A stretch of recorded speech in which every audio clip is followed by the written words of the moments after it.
My stepsister and I both got into college at the same time. But my own mother secretly burned my acceptance letter. She claimed we were too poor to afford tuition for 2 children. I refused to give up and fought back. In the end, they drugged me and sold me to a remote, lawless mountain village. I was tortured until I lost my mind. I eventually froze to death in the winter of my 22nd year. I sat up in bed with a jolt, gasping for air. I thought it was all just a nightmare. But when I walked into the kitchen, I saw my mother standing over the stove, burning my acceptance letter. Why? Why are you burning my letter? I rushed forward, but I was too late to save the paper. I grabbed my mother's arm and screamed in terror. Her name was Beatrice Linden. The words felt like a script I had heard before. Was that horrific life really just a dream? Beatrice was startled by my scream. She turned and slapped me hard across the face. You brat. You almost gave me a heart attack. You aren't going to college anyway, so what's the point of keeping that paper? I clutched my stinging cheek and backed away. I got in. I earned that spot. Why won't you let me go? College costs money, Rainey. Where do you think that money comes from? Beatrice rolled her eyes. You know our situation. We rely on Arthur's salary. We can't afford 2 students. I love you both, but you're the older sister. You should step aside for your sister. Step aside my foot. Usually I didn't mind. I gave up the best food and the best clothes for her. But college was my only chance to change my life. How could I just give that away? What hurt more was that I was her flesh and blood. The girl she called my sister was Sierra Sterling. She was my stepfather Arthur's daughter. She was only 2 months younger than me. She wasn't my sister. Not really. In the past, I felt wronged and would complain to my mother. She would always say she was a stepmother now. She had to be fair to Sierra, or people would gossip about her being a wicked stepmother. Back then, I actually felt sorry for her. I was stupid enough to think she had it hard. I thought I was the one being difficult. But after experiencing that living hell in my dream, I realized the truth. My mother wasn't struggling at all. She sacrificed me just to please her second husband, Arthur Sterling. I also knew their plan went deeper. They weren't just stopping me from going to school. They planned to use me to pay for Sierra's tuition. Beatrice felt uneasy under my stare. She shifted her weight and sighed. Don't blame me, honey. You're my own daughter. Of course I care about you. But people say degrees are useless these days. Look at the Gable girl down the road. She dropped out of middle school to work. Now her whole family wears gold and designer clothes. You're prettier than her. If you start working now, you'll do even better.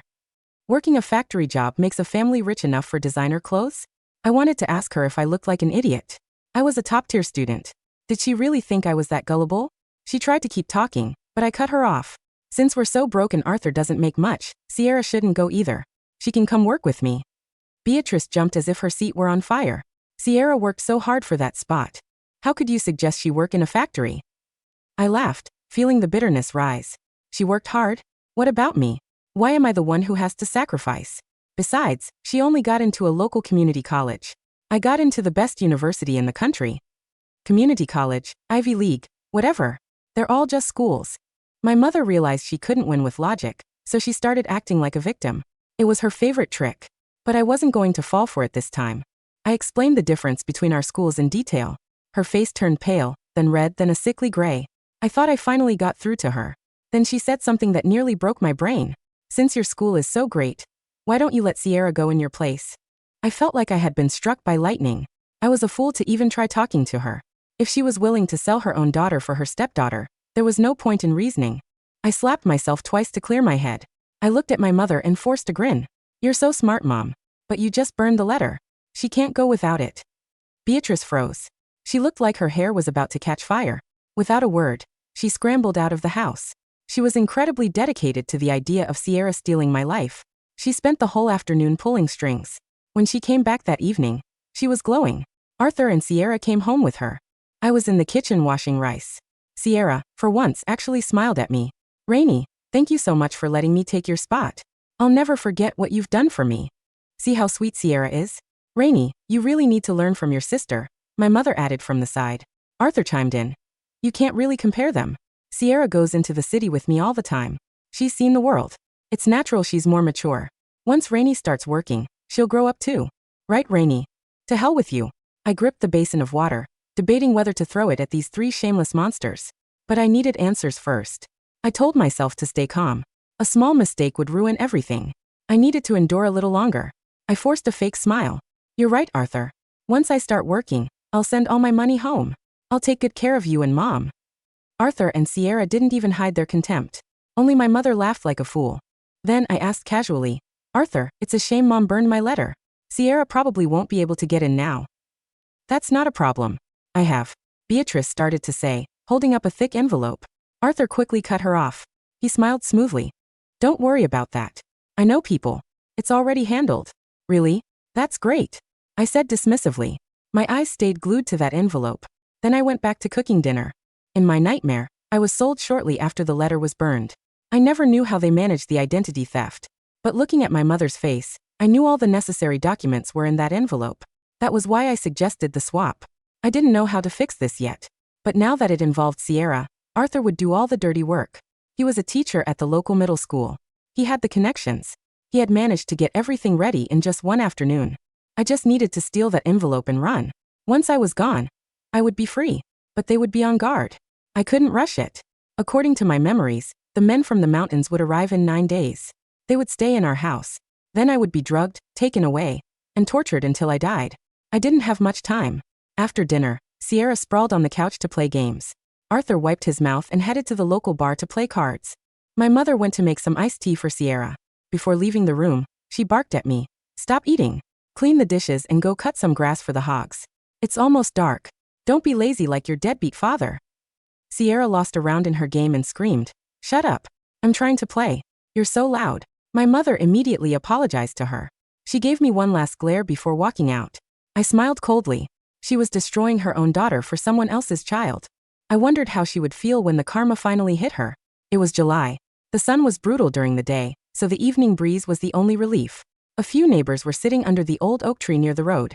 They saw me carrying my basket and called out, Rainy, it's almost dark. Where are you going?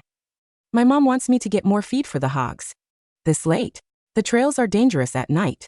It can wait until tomorrow. I just smiled and kept walking toward the hills. I could hear them whispering behind my back. Poor girl.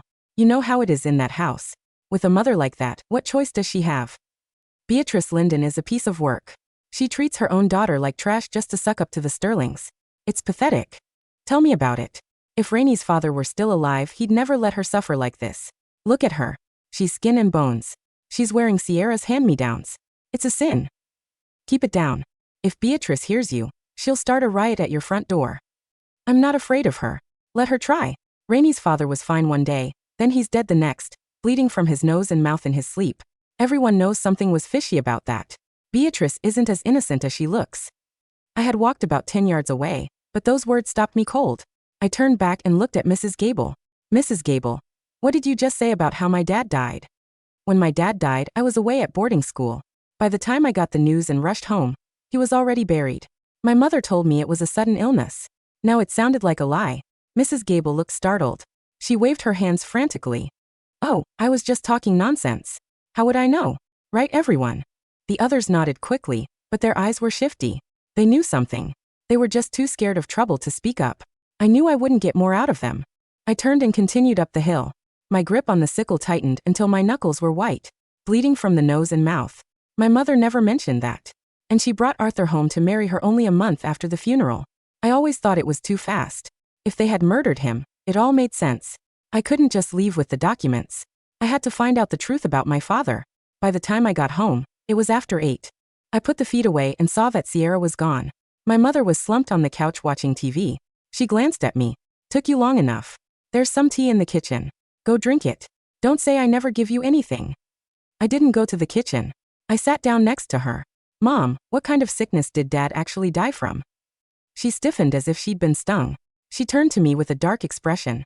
Who's been talking to you? Don't listen to those gossiping hens. I'm your mother. I would never lie to you. I blinked innocently and smiled. No one. I just saw Dad's grave while I was out. I missed him. Her tension visibly drained. She snorted. That loser has been gone for 4 years. He was useless when he was alive. There's nothing to miss. If you have time to miss him, you have time to figure out how to make money. Sierra's tuition isn't going to pay itself. My heart skipped a beat. Is she still going to the community college? I heard the tuition there is cheap. Community college? No. Sierra is going to the Ivy League school.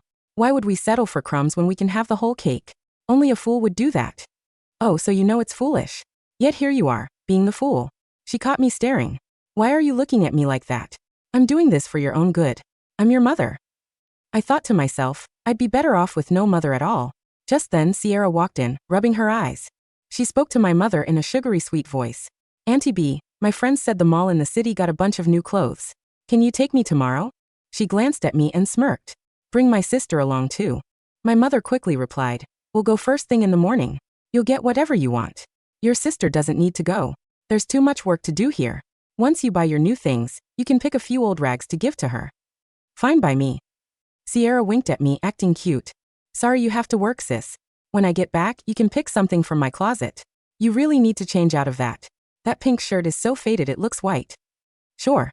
Thanks, Sierra, I said, keeping my voice flat.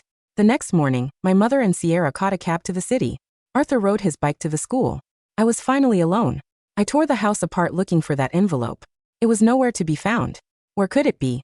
I was feeding the hogs and thinking when I heard a scratching sound above my head. The rats in this old house were the worst. They ran around at night, and even during the day when it was quiet, they would squeak and drive me crazy. I grabbed a broom to hit the ceiling, but then I stopped. The ceiling. It was the perfect place to hide things. I suddenly felt a surge of hope. Maybe the rats were good for something after all. I ran into my mother and Arthur's bedroom.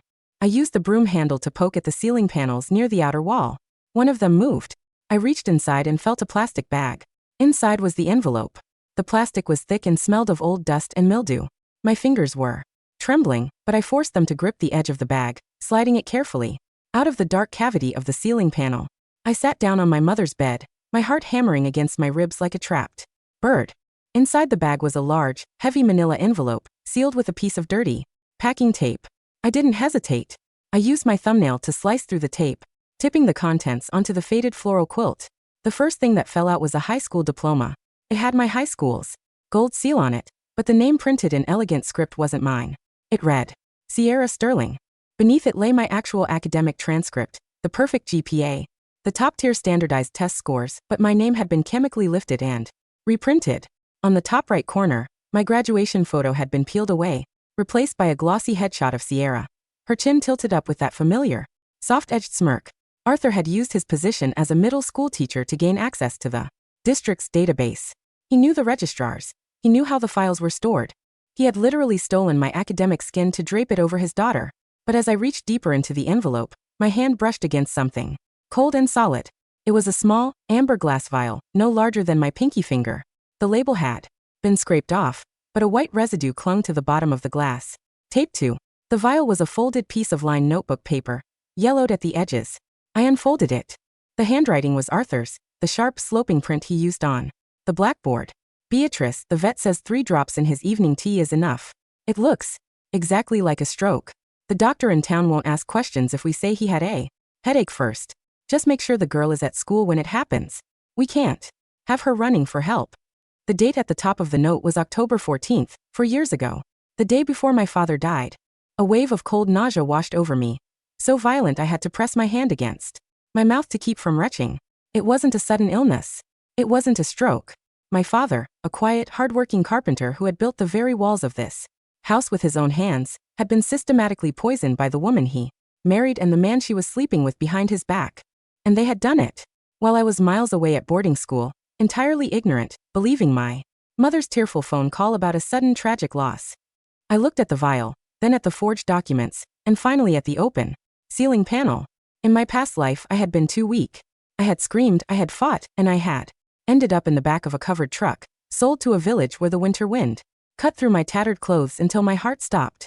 They had treated me like an animal because they had already stripped away my humanity before I even left this house. But this time, I wasn't going to scream. I wasn't going to run to my mother and demand answers. I carefully placed the vial and the note back into the envelope, sealing it back inside the plastic bag. I slid the panel back into place, took a deep breath of the dusty air, and walked out of the room. That afternoon, the heat was suffocating. The air was thick with the smell of dry dirt and hog manure. I walked down to the road, carrying a small basket of wild berries I had gathered from the edge of the woods. Mrs. Gable was sitting in her usual wooden chair, under the shade of the old oak tree, fanning herself with a folded newspaper. When she saw me, her shifty eyes darted to my faded pink shirt, then to the basket. "Rainy," she called out, her voice dropping into that low, conspiratorial tone of a small-town gossip. "You look like you've seen a ghost, child. Your mother still got you working like a mule in this heat." I walked over and set the basket of berries on her small side table. I brought you some blackberries, Mrs. Gable. They're sweet this year. Her face softened, the suspicion in her eyes melting into pity. You're a good girl, Rainey. Too good for that house. I sat down on the low stone wall beside her chair, looking at the dust on my worn-out shoes. Mrs. Gable, yesterday you mentioned my father. You said he was bleeding from his nose and mouth when he died. Mrs. Gable's fan stopped. She looked around the empty road, her shoulders tensing. Oh, honey, I shouldn't have said that. Your mother. She has a temper, and Arthur has the ear of the school board. We don't want no trouble. My mother is in the city today, I said quietly, turning my head to look her in the eye. She won't hear anything. But I need to know. When my father died, did anyone call the police? Mrs. Gable sighed, a heavy, rattling sound. No. No police. Arthur was already at the house when the neighbors got there. He said he was just passing by to deliver some school forms, and found your mother screaming on the porch. He's the one who called the local clinic, old Dr. Webb, who was half blind and retired. 6 months later, Arthur told everyone your dad had a bad heart. But you saw him? I did, Mrs. Gable whispered, leaning in close. My nostrils caught the scent of her cheap lavender water. I helped wash his body before the coffin was closed. It's an old custom, you know. He had dark purple spots on his neck, Rainey. And his fingernails, they were black, like he'd been clawing at the floorboards. I told my husband it didn't look like no heart attack, but he told me to shut my mouth if I didn't want Arthur to kick our grandson out of the middle school. Purple spots. I repeated, my voice flat. And Arthur married my mother a month later. 3 weeks, she corrected, her lip curling in disgust. They didn't even wait for the grass to grow on his grave. Arthur moved his things in before the headstone was set. I stood up, brushing the dirt from my skirt. Thank you, Mrs. Gable. Rainey, she called out as I turned to leave. You be careful. Those two. They aren't right. There's a coldness in that house. I know, I said. I've felt it. I didn't go back to the house. I walked 3 miles down the dirt road to the highway, where the regional bus stopped once every 2 hours. I had $20 hidden in my shoe, money I had saved from selling wild mushrooms to the local diner over the past year. The bus was hot and smelled of vinyl and diesel exhaust, but as the miles clicked away, the air felt cleaner. The small claustrophobic hills of our valley flattened into the wide, concrete expanse of the county seat. The county sheriff's department was a low, red brick building next to the courthouse. I walked into the lobby, my heart thumping against my ribs. The air conditioning was freezing, making the sweat on my neck turn cold. A young deputy with a silver star on his chest looked up from his computer. Can I help you, miss? I want to report a murder, I said. My voice was quiet, but it carried across the empty lobby.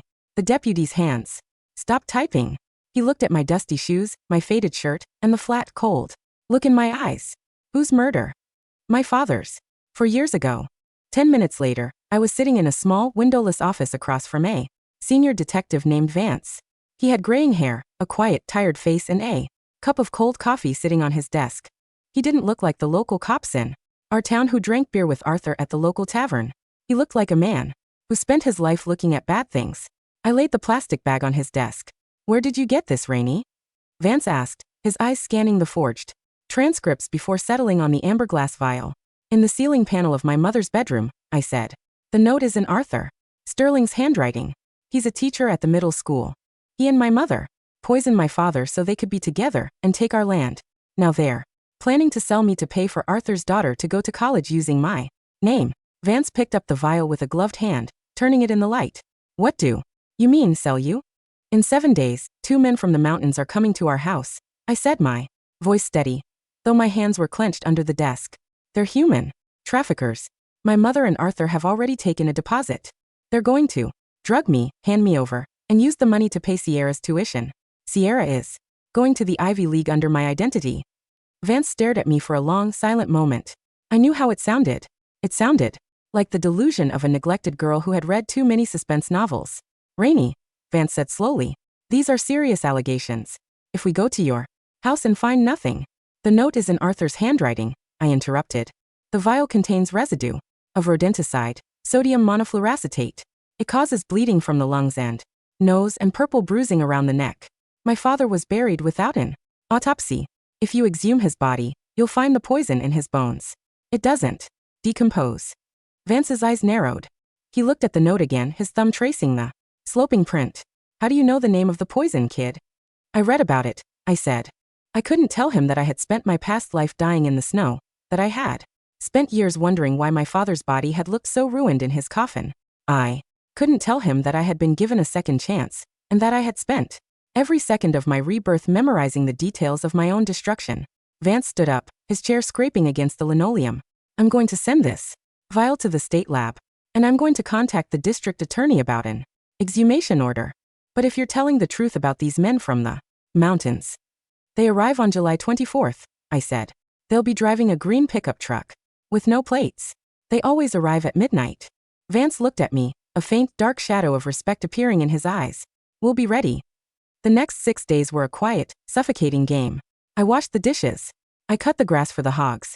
I let my mother slap me when the soup was too cold, and I listened to Sierra describe the silk sheet she was going to buy for her dorm room in the city. You really should thank me, Rainey, Sierra said on the 5th night, sitting on the porch while I scrubbed the steps. Once I'm a famous lawyer, I'll buy you a nice tractor for the farm.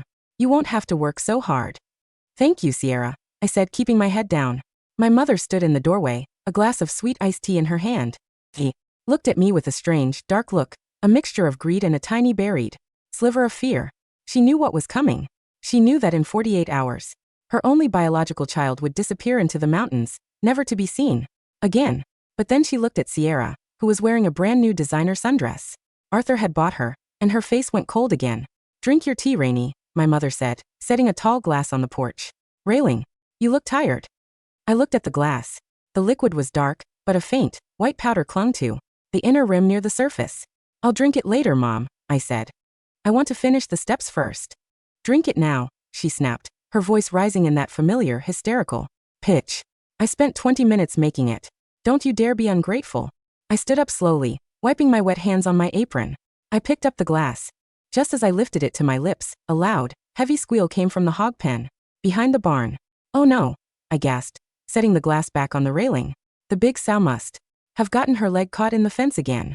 If she breaks it, Arthur will kill me. You useless brat, my mother screamed, running toward the steps. If that sow dies, we lose $300. Go, fix it. She ran toward the back of the house, Sierra trailing behind her to watch the drama. The moment they turned the corner, I picked up the glass of tea and dumped it into the dry dirt of the flower bed. I quickly took a fresh glass of water from the kitchen window, threw a spoonful of dirt into it to make it look dark, and set it on the railing. When they came back 5 minutes later, the hogs perfectly fine, of course, I was standing there, the empty glass in my hand. She was just fighting with the smaller ones, I said, wiping my mouth with the back of my hand. I settled them down. My mother looked at the empty glass. A tight, relieved smile appeared on her face. Good. Go to bed, Rainey. You've got a long day tomorrow. The night of the 24th was silent. The air was heavy, thick with the scent of ozone and the promise of a summer storm that never arrived. I lay in my bed, fully dressed under the thin quilt. My suitcase, a small, battered leather bag that had belonged to my father, was hidden under the floorboards near the window. At 11:30, I heard the faint, low rumble of a heavy engine. A green pickup truck with rusted fenders and no license plates pulled into the yard, its headlights turned off.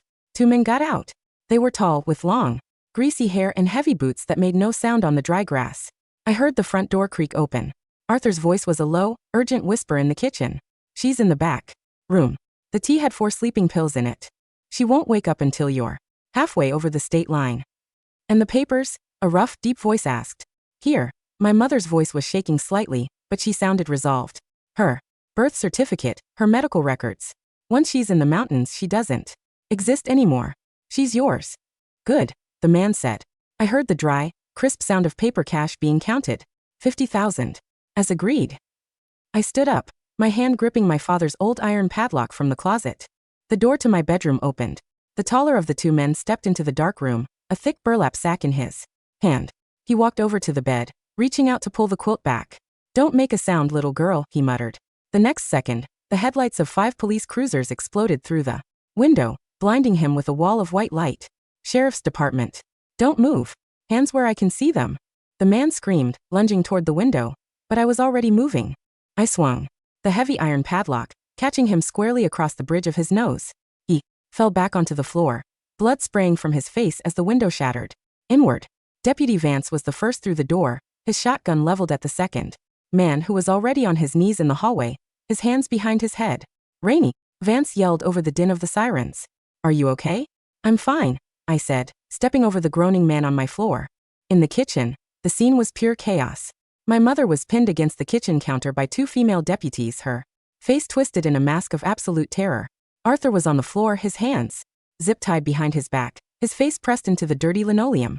Sierra was standing in the doorway of her bedroom, wearing her silk pajamas, her eyes wide with a childish, uncomprehending horror as a deputy bagged the thick stack of cash on the table. Rainey. My mother screamed, her eyes locking onto me as I walked out of the bedroom carrying my father's suitcase. Rainey, tell them it was a misunderstanding. We were sending you to a summer camp. Arthur, tell them. Beatrice Linden, Vance said, reading from a white sheet of paper. You are under arrest for conspiracy to commit human trafficking, identity theft, and the first-degree murder of Thomas Linden. My mother's voice died in her throat. Her face turned a sickly gray color, the same gray I had seen on my father's face in his coffin. She looked at the manila envelope in Vance's hand, then at the small glass vial sitting in a plastic evidence bag beside the cash. The vial, she whispered, her gaze moving slowly to Arthur, who had closed his eyes, his forehead resting against the cold floor. Arthur, you said you threw it in the river. He lied to you, Mom, I said, stepping closer to her. Just like you lied to my dad. The autumn in Massachusetts was cold, but it was a clean, crisp cold that didn't hurt. The leaves of the old oak trees on the campus were a brilliant, burning red, falling slowly onto the stone paths that wound between the brick buildings. I sat on a wooden bench near the library, a thick wool scarf wrapped around my neck and a heavy textbook on my lap. My phone buzzed on the wood beside me. It was an email from Detective Vance. Rainey, the state lab confirmed the residue in the vial was sodium monofluoracetate. Your father's remains were exhumed last week. The levels in his bone tissue were consistent with chronic poisoning over a period of 3 weeks. Beatrice and Arthur have both signed confession agreements to avoid the death penalty. They're looking at life without parole. Sierra's enrollment has been officially voided by the state board, and she's facing conspiracy charges. As an accomplice. Study hard, kid. Your dad would be proud. I looked at the email for a long moment, then deleted it. The past was finally where it belonged. In the dirt. I picked up my textbook, my fingers tracing the clean, white edge of the paper. On the inner cover, my name was printed in my own, neat handwriting. Rainey Linden. Class of 2028. The library bells began to chime. A deep, resonant sound that filled the afternoon air. I stood up, took a deep breath of the cold, clean wind, and walked toward the lecture hall, my boots clicking softly on the stone path. This time the winter was mine.